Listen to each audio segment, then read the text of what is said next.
pasa con el tema de esta nueva moratoria? Me imagino todas las consultas porque debe dar también lugar a confusión, como para saber a quién está destinada, cuál es la diferencia, a quién puede acceder. Sí, en realidad es muy diferente de la anterior. Bien. No solo por el monto de la cuota que se va actualizando cada vez que se actualiza por la movilidad existente las jubilaciones, sino, es decir, aumenta totalmente a diferencia de las anteriores. Recordemos que en las otras moratorias se pagan 200, 500 pesos, como máximo 700 pesos, que también se actualizaban. Pero ahora arrancó de 5.700 y ahora ya se fue como a 9.000 pesos el mínimo de la cuota y puede ascender a más de 20.000 pesos según lo que uno vaya a comprar. Claro. No es lo mismo comprar un año de aporte que comprar 29 Claro. o 27 o 30 años de aporte. Entonces va variando. Bueno, eso obviamente reflejado por la misma inflación que nos afecta. Entonces, de esa manera también no se puede sostener el sistema previsional, como lo he referido en otras ocasiones, con una cuota tan baja. Eso por un lado. Por otro lado, es importante destacar, porque cuando estaba por empezar esta moratoria no sabíamos si iba a regir las mismas condiciones de la anterior moratoria, que era la 26.970 que rigió hasta diciembre del año pasado, porque con esa moratoria uno podía renunciar a relación de dependencia o supongamos podían ser servicios provinciales, uno quería renunciar siempre y cuando no estuviera en el cálculo del haber jubilatorio, es decir, en los últimos 10 años, uno podía renunciar al servicio doméstico. Bueno, con esta moratoria no, si uno trabajó o trabaja en servicio doméstico no puede renunciar. Si uno trabajó en relación de dependencia para otros trabajadores que no sea servicio doméstico, tampoco puede renunciar. Y en el caso que se traten de servicios provinciales donde deben ser reconocidos por otra caja, uno puede reservar el derecho, pero tiene que llevar la foja correspondiente. Es decir, por ejemplo, una docente que trabajó 1 o 2 años y quiere reservar eso, es decir, que no se compute en el cálculo de los años que va a comprar, puede hacerlo, pero tiene que llevar la foja o del Ministerio de Educación, si trabajó en escuelas públicas, o de las escuelas privadas, la foja respectiva debidamente certificada, si trabajó en escuela privada. Antes uno lo renunciaba y no se computaba y no había que llevar nada. Claro. Ahora uno se pierde el turno si no lleva eso. Ahora, ¿qué sucede? Si supongamos una mujer dice, no, pero yo tengo 10 años de docente y yo los quiero reconocer. Bueno, por más que sean antiguos, los quiere reconocer porque eso va a hacer que baje mucho la cuota. Lo puede hacer reconocer, es decir, pide la foja correspondiente o al Ministerio de Educación, si son escuelas públicas, o a las escuelas privadas, si trabajó en escuelas privadas, o a ambos, de acuerdo a donde hubiera trabajado, y lo hace reconocer en la caja de jubilaciones de la provincia, y ahí sí con la resolución, después de ser resuelto por la caja de la provincia, se presenta en ansiar realizar este trámite y hace sí valer todos esos años. Entonces la cuota le sale menos, pero a veces son 1, 2, 3 años, y uno para evitar todo ese despliegue de pedir la foja, después de ir a la caja respectiva, terminar el trámite y luego presentarse en ANSES, porque este trámite puede durar 4 meses, 6 meses, depende también lo que dure la extensión de la foja. Claro. Porque a veces te la dan en 1 mes y a veces te la dan en 6 meses la foja. Sobre todo en el Ministerio de Educación, me refiero cuando trabajaban en escuelas públicas las docentes. Entonces, bueno, depende de los casos, esto varía. Y esta moratoria es así. En cambio, la anterior era más simple. Después también hay que tener en cuenta varias otras cuestiones, como por ejemplo, se liquida de otra manera. Ya si uno no tuviera monotributo o actividad autónoma, tiene que hacer la liquidación no tiene que hacer, la liquidación del SICAM para comprar, porque esto se calcula aparte. Entonces, van cambiando las normativas, van cambiando los artículos que uno aplica. El tema que vemos un inconveniente en la gente que se ha desempeñado en servicio doméstico, porque mucha gente que se desempeñó realmente en servicio doméstico tiene que salir bien, porque como tratan de tomarte todo en ANSES a los fines de que uno no gaste de más, no pague una cuota más costosa, tiene que salir bien después. Es decir, van a ir a verificar de los determinados empleadores o de un empleador según donde haya trabajado esta persona, y tiene que salir favorable, porque no te permiten comprar de más. En cambio, la otra moratoria, si uno veía dudosa que pueda salir favorable la jubilación porque quizá ese empleador no había mucha documentación o había algún inconveniente que uno consideraba que se lo podían denegar, compraba de más y lo solucionaba. En esta moratoria no se puede comprar de más.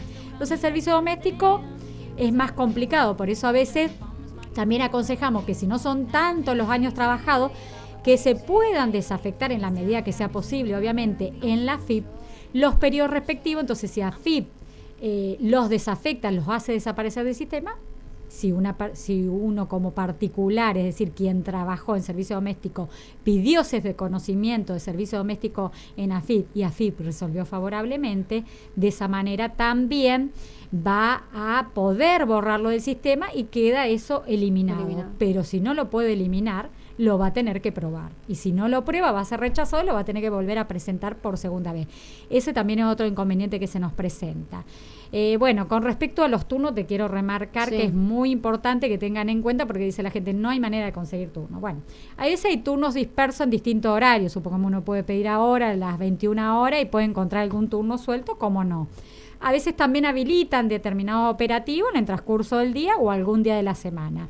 Y si no, los turnos que se dan digamos, fijamente en la semana son de viernes a martes por lo general, es decir, viernes, sábado, domingo, lunes y martes, a las 9:45 en punto. Durará 1 o 2 minutos y se termina el otorgamiento de turno. Después, el tema del plan específico para presentar esta moratoria bajo esa modalidad, por ahí hay más posibilidades porque suele habilitar semanalmente.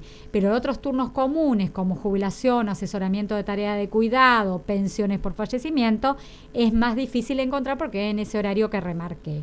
Y después lo importante es destacar que el tema de las personas que pretenden obtener una pensión por fallecimiento de la persona correspondiente, es decir, ya sea hombre o mujer, que haya fallecido, muchas veces ya habían consultado y le habíamos dicho que no les correspondía. Bueno, esta moratoria ahora ya se reglamentó esta posibilidad y ya pueden pedir turno a aquellas personas que quieran realizar una pensión por fallecimiento. Obviamente que tiene que tener una afiliación real de autónomo, porque con esa afiliación te permiten comprar. Ahora, si nadie se desempeñó como monotributista ni como autónomo jamás, no van a poder comprar, porque esa es la el único requisito que se modificó ahora, y en otras leyes antes no se preveía esa posibilidad. Para eso tienen que volver a consultar, aunque alguno diga, bueno, pero yo ya consulté, hace como 10 años que vengo consultando. Sí, pero van cambiando las normativas, no es que hayan sido mal asesorados, sino que cambia la normativa. Esta normativa es más amplia, más beneficiosa en ese sentido, porque pueden comprar años desde el momento de los 18 años del causante del fallecido hasta el momento del fallecimiento. Entonces va a depender desde cuándo uno tenía 18 años y cuándo falleció.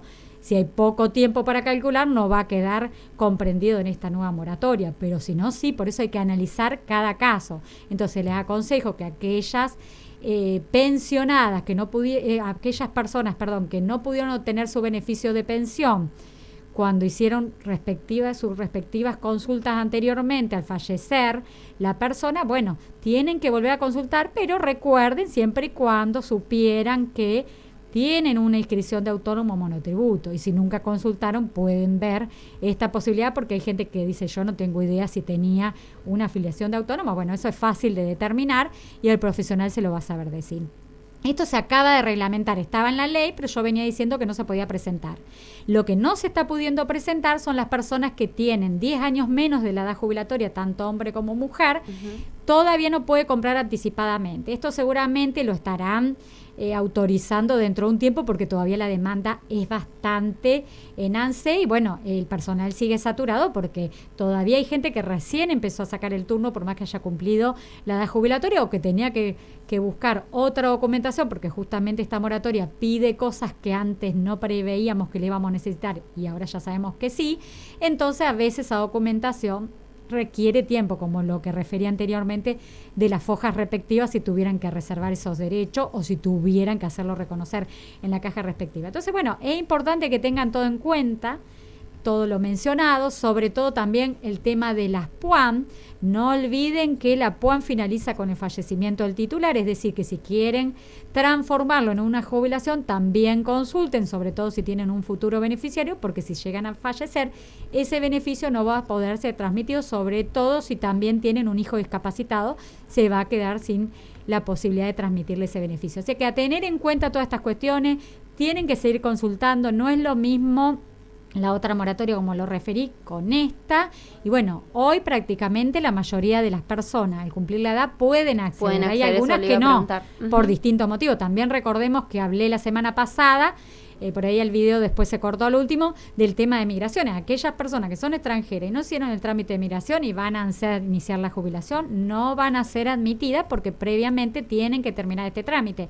Entonces también hay que ver cuándo ingresaron al país para ver si llegan a completar los años respectivos desde que ingresaron al país hasta el 2008, que es que te permite comprar año. Entonces hay que analizar cada caso y de acuerdo a eso el profesional le va a saber decir si tienen derecho o no a esta nueva moratoria. Pero hay muchísimos nuevos beneficiarios.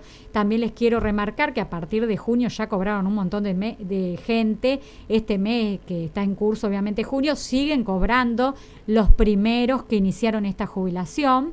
Ya para julio están muchos otorgados. Se resuelven pocos meses, rápido, salvo aquellas personas que tengan alguna complejidad de servicios así especiales, insalubres, o aquellas personas, como referí recién, de servicio doméstico. Pero si no, el resto sale bastante rápido, están todos cobran dentro de todo bastante como para poder,